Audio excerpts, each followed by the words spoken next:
이 안에 신비가 숨어 있습니다. 그리스도인이 평안하게 살아갈 수 있는 이유는 무엇이냐면 바로 오늘 이야기하고자 하는 기도의 힘인 줄로 믿습니다. 아멘?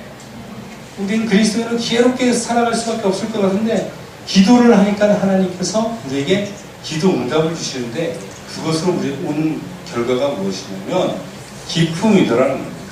할렐루야! 진짜로 그래요. 살아보면 알아요.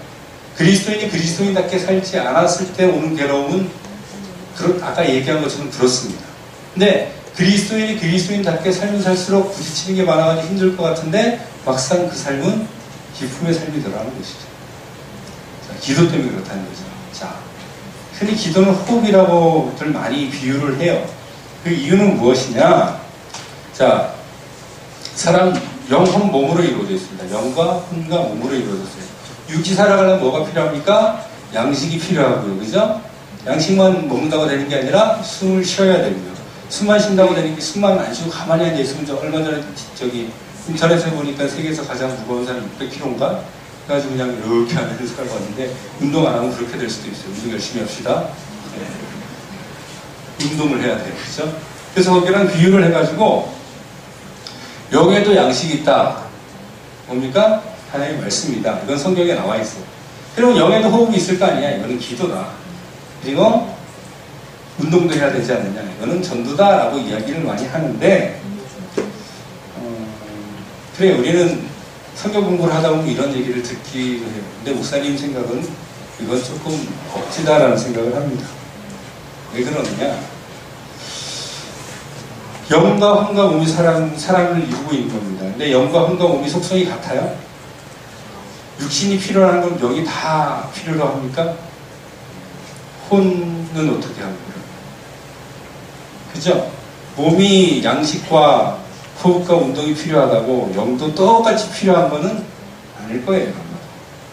그래서 성경을 가만히 봤어요. 기도는 호흡이라고 이렇게 얘기를 많이들 하는데 진짜 그런가? 뭐 그렇게 비유적으로 표현할 수는 있을지는 모르겠지만 성경이 그렇다고 나오진 않았습니다.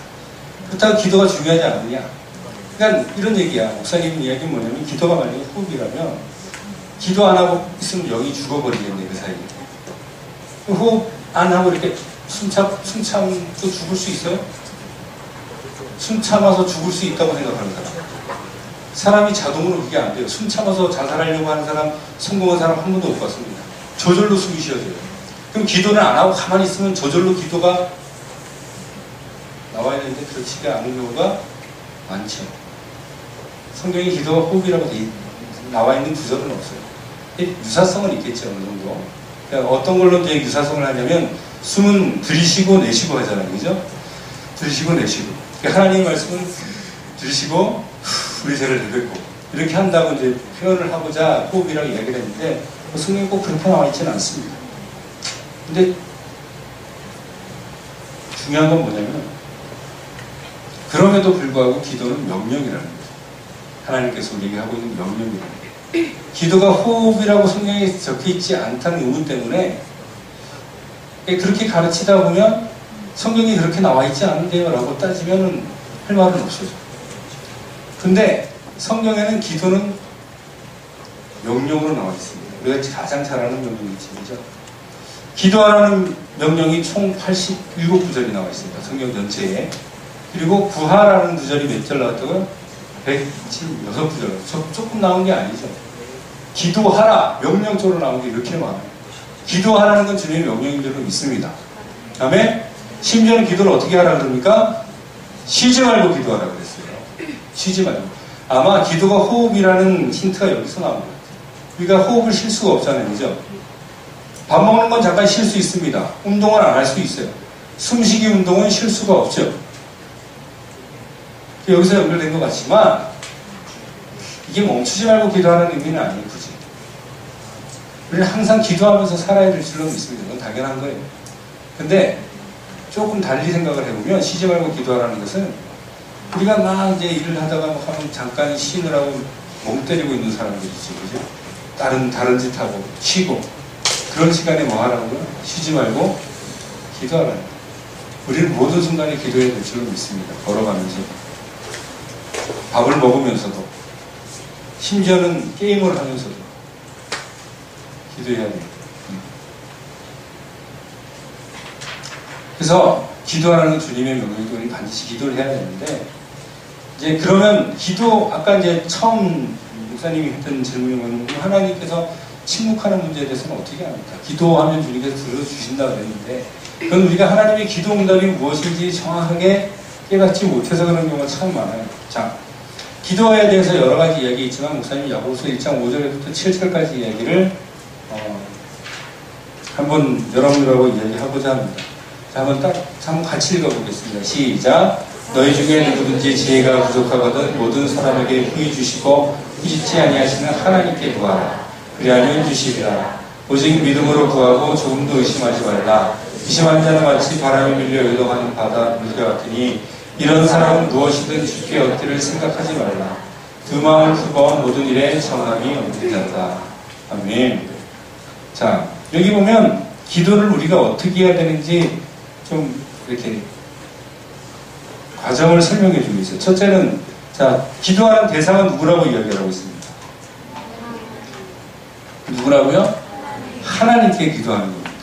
기도는요, 결코 사람이거나 혹은 죽은 조상이거나 혹은 성인이거나 혹은 대통령이거나 왕이거나 이런 사람들에게 구하는 게 아니고 누구한테?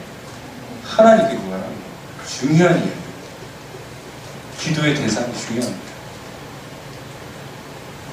죽은 사람한테 기도하는 사람들이 있죠, 그죠? 또 어떤 영적인 좀 대가일 것 같은 사람한테 기도하는 사람이 있죠.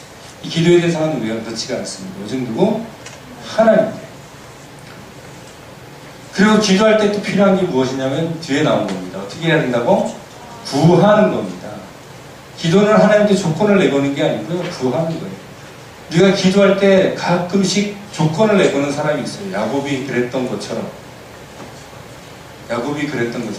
하나님께서 이렇게 하시면. 기도가 하나님하고 계약 맺는 겁니까? 우리는 많이 그래요. 기도할 때 흔히 서원 기도라 해서 하나님이 이렇게 해주시면 제가 이렇게 하겠습니다. 하나님은 너무나 자비롭고 은혜로운 하나님이시기 때문에 그 기도도 들어주세요. 너무 하나님이 은혜로워서 그래요. 자비로우셔서 그래요. 근데 우리가 하나님한테 조건을 가서 계약할 자격이 있어 보여요?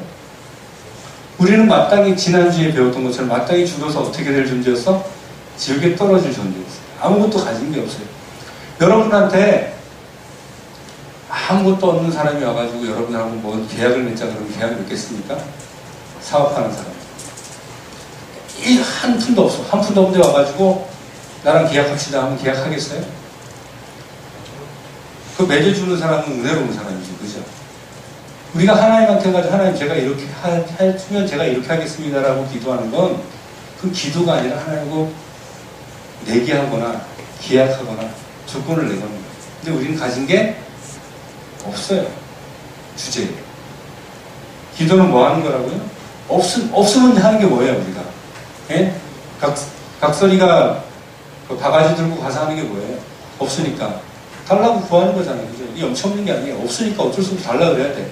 우리가 가진 게 없으니까 하나님한테, 하나님 제가 이렇게 하나님한테 해주긴 뭘 해줘? 하나님은 천지를 창조하신 분인데 하나님 아시는 거 하나도 없어요. 예? 우리는 뭐 하는 겁니까? 슬퍼하는 거예요.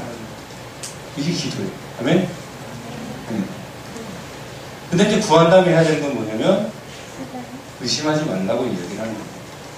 구했으면 하나님께서 지금 이제 여러분들 목장 모임을 하겠지만 하나님께서 말씀하신 건 뭐냐면 구하면 마태복음 7장에 나오지만 좋은 것으로 준다고 그러니까 약속을 하셨어요. 하나님은 약속은 반드시 지키시는 분입니다. 사람같이 않아요.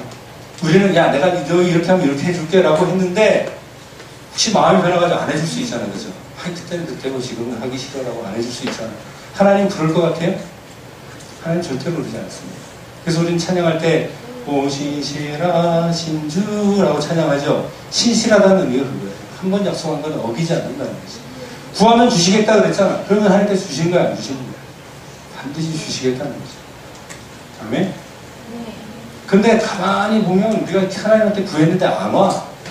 솔직히 말해봐요. 내가 구했는데 다 왔어요? 왔어요? 안 왔지? 구했으면 와야 말씀 지금 들어보니까 분명히 왔어야 된단 말이야. 예? 근데 안 왔어요. 아, 그럼 내가 뭔가 잘못 구했나 보다라고 사람들이 생각하기 시작해요. 그래서 기도 응답의 조건이 뭔가 안 맞았다고 생각을 하죠. 그래서 몇 가지를 이야기합니다. 첫 번째 조건을 이야기하는 게 뭐냐면 너희가 내 안에 가고 내 말이 너희 안에 가면 무엇을 원하는 거야. 그리하면 이거야. 어디 거해야 된다고? 주 안에 거해야 된다고. 두 번째로 누구 뜻대로? 하나님 뜻대로 구해야 된다. 네. 그를 향하여 우리의 가진 바 담대하는 것이 이것이니 그의 뜻대로 무엇을 구하면 들으십니다. 누구 뜻대로? 하나님 뜻대로 구해야 된다. 세 번째로 뭐가 없어야 된다? 죄가 없어야 된다. 근데 이게 기도 응답의 조건일까요? 이게 조건이 갖춰지면 하나님께서 무조건 들어주시는 거라고 여겨지나요? 기도 응답의 조건이 아니라 기도를 해야 되는 우리의 자세를